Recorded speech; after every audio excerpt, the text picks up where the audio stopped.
말씀은 사무엘상 12장 1절에서 5절 말씀입니다. 사무엘상 12장 1절에서 5절 말씀입니다.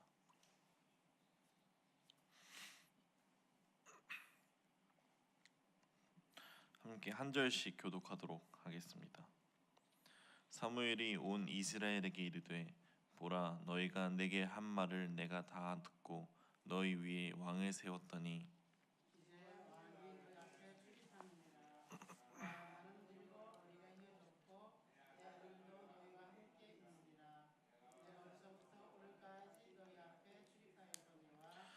내가 여기 있나니 여호와 앞과 그의 기름 부음을 받은 자 앞에서 내게 대하여 증언하라. 내가 누구의 소를 빼앗았느냐, 누구의 나귀를 빼앗았느냐, 누구를 속였느냐, 누구를 압제하였느냐, 내 눈을 흐리게 하는 뇌물을 누구의 손에서 받았느냐. 그리하였으면 내가 그것을 너에게 갚으리라 하니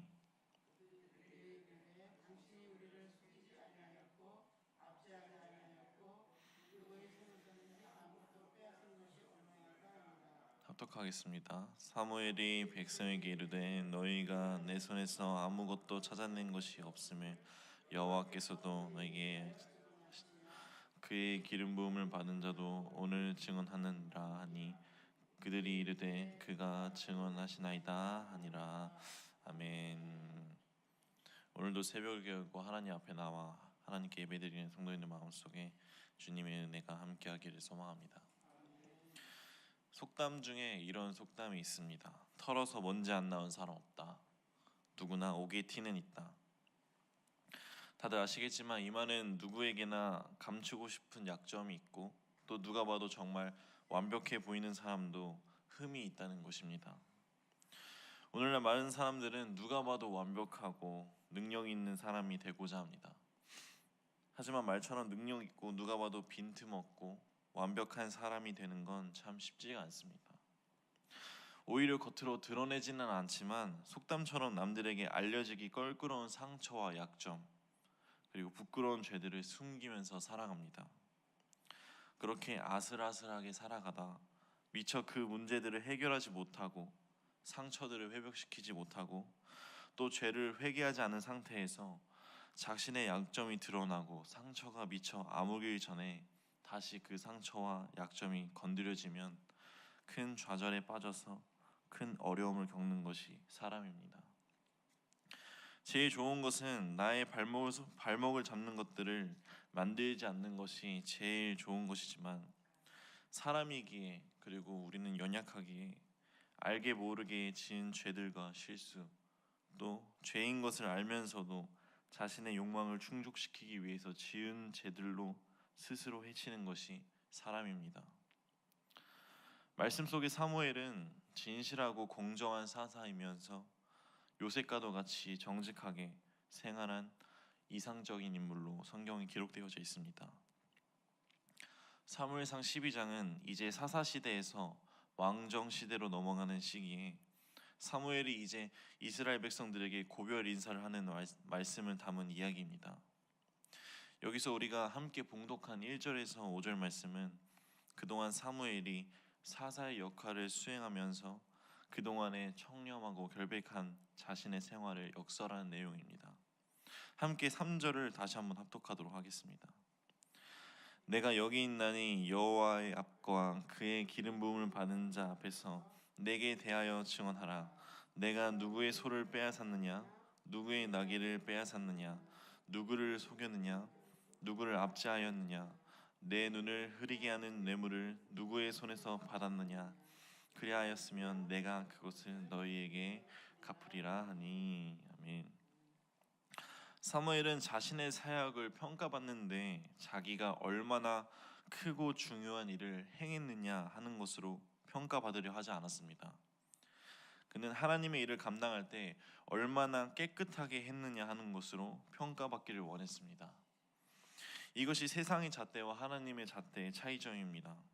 세상 일은 어떠한 일을 평가할 때 그가 어떤 일을 했고 어떠한 업적을 남겼느냐 결과물의 기준을 놓고 평가를 하지만 하나님은 어떤 일이든 간에 내 마음속에 죄가 있느냐 없느냐 죄의 유무를 놓고 평가한다는 것입니다. 한국의 대부분 부모님들은 자식을 어떻게든 좋은 학교에 입학시키려고 합니다. 웬만하면 서울에 있는 대학교, 이왕이면 서울 중심가에 있는 2호선에 있는 대학교.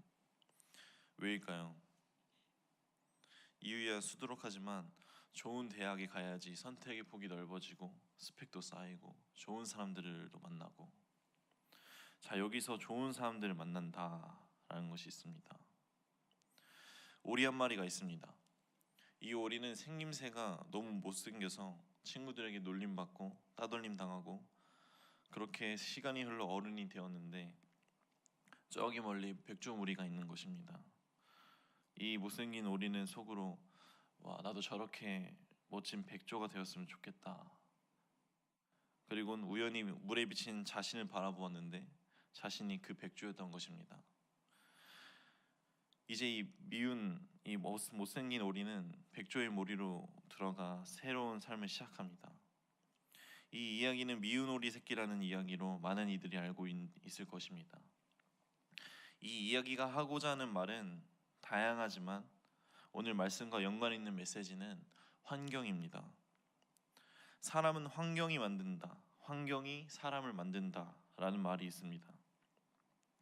조금이라도 좋은 환경으로 보내고자 하는 부모님의 마음이 이 이유입니다. 어떠한 환경에 들어가기엔 부족한 사람이라도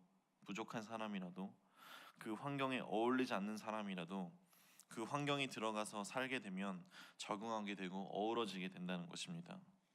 제가 왜 환경에 관한 이야기를 꺼냈냐면, 오늘날 우리가 살아가는 세상이 결코 깨끗한 세상이 아니기 때문입니다. 때문에 우리는 영적으로 깨어 있어야 한다는 것입니다. 아무리 우리가 스스로 깨끗하게 살려고 해도 사회가 정직하지 않으면 우리가 모르는 사이에 죄에 물들어지게 됩니다. 근래 사회를 보면 알게 모르게 점점점 악해져 간다는 것을 우리는 볼 수 있습니다. 갑질 사건, 성평등, 동성애, 자신의 가치관이 세워지지 않는 사람들은 그것에 대해서 휘둘러지게 되고 또 관심 없는 자는 방관하게 됩니다. 세상은 점점 악하여지고 그 악에 물들어진 이들 또한 점점 더 완악해져가 다른 이들을 먼지털이로 먼지가 얼마나 나오나 털려합니다. 또 유심히 보고 닦으며 흠이 있나 없나 어떻게든 흠을 찾으려고 합니다. 인터넷만 보아도 우리가 알 수 있지 않습니까? 인터넷으로 자신의 얼굴은 가리고 드러난 사람에 대해 거침없이 질타하고 또 결국 그렇게 질타당한 사람들은 목숨을 끊는 비극적인 사건들이 너무나도 많습니다.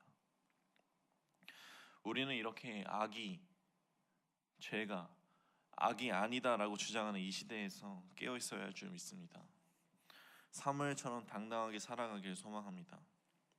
하나님 앞에 나아갔을 때 죄에 대한 징계가 아닌 그동안 수고했다고 위로받는 주의 자녀가 되길 소망합니다. 내 마음에 죄가 있습니까? 회개하시길 바랍니다. 앞서 말한 것처럼 깨끗하냐, 깨끗하지 않냐, 우리의 죄가 크고 작고를 떠나서 우리의 마음속에 죄가 있냐, 없냐가 중요한 것입니다. 당신의 죄는 무엇입니까? 라고 했을 때 지금 어떤 것이 떠오르십니까? 누군가는 입에 올리기도 부끄러운 일이 떠올랐을 것이고 누군가에게는 죄라고 여기기도 애매한 것이 떠올랐을 수도 있습니다.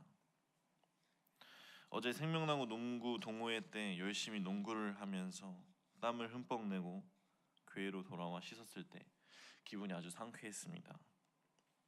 성도님들도 그 느낌 아시죠?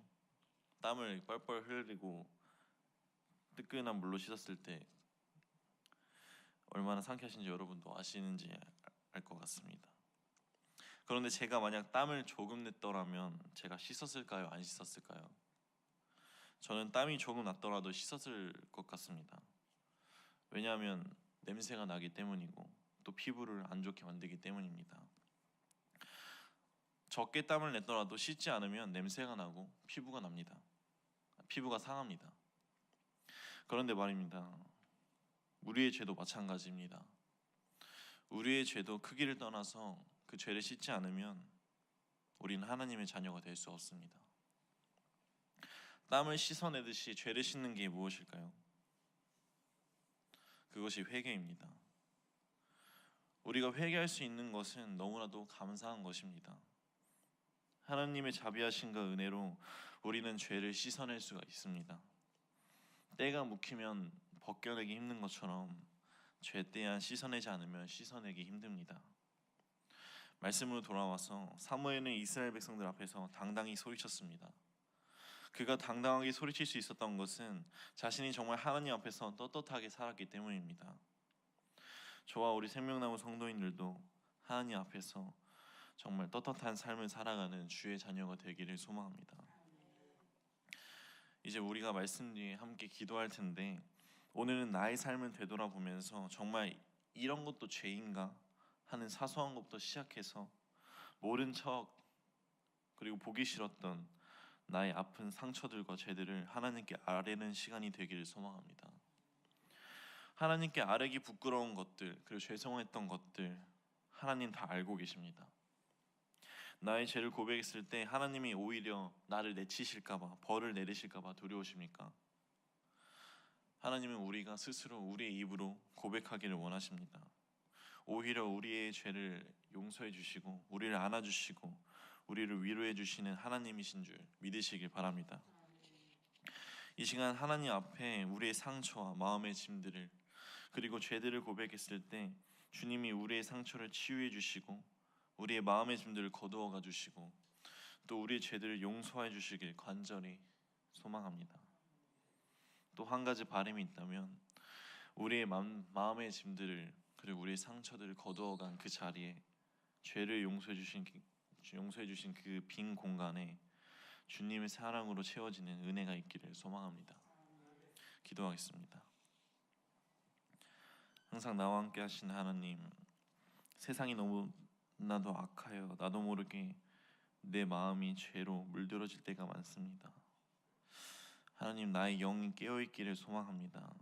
영적으로 성숙해져 나에게 다가오는 죄들을 이겨낼 수 있게 하여 주옵시고 아무리 사소한 죄라도 가볍게 여기지 않는 주의 자녀가 되게 하여 주옵소서. 그로 인해 예수님을 닮아가는 저와 그리고 우리 생명나무 성도님들 되게 하여 주옵소서. 하나님의 일에 크게 쓰임받는 주의 자녀가 훗날 하나님 앞에 나아갔을 때 당당히 나아가는 주의 자녀가 되게 하여 주옵소서. 한 주간 나의 삶을 책임지시고 함께 하실 것을 믿으며 이 모든 말씀 주 예수 그리스도의 이름으로 기도드립니다. 아멘.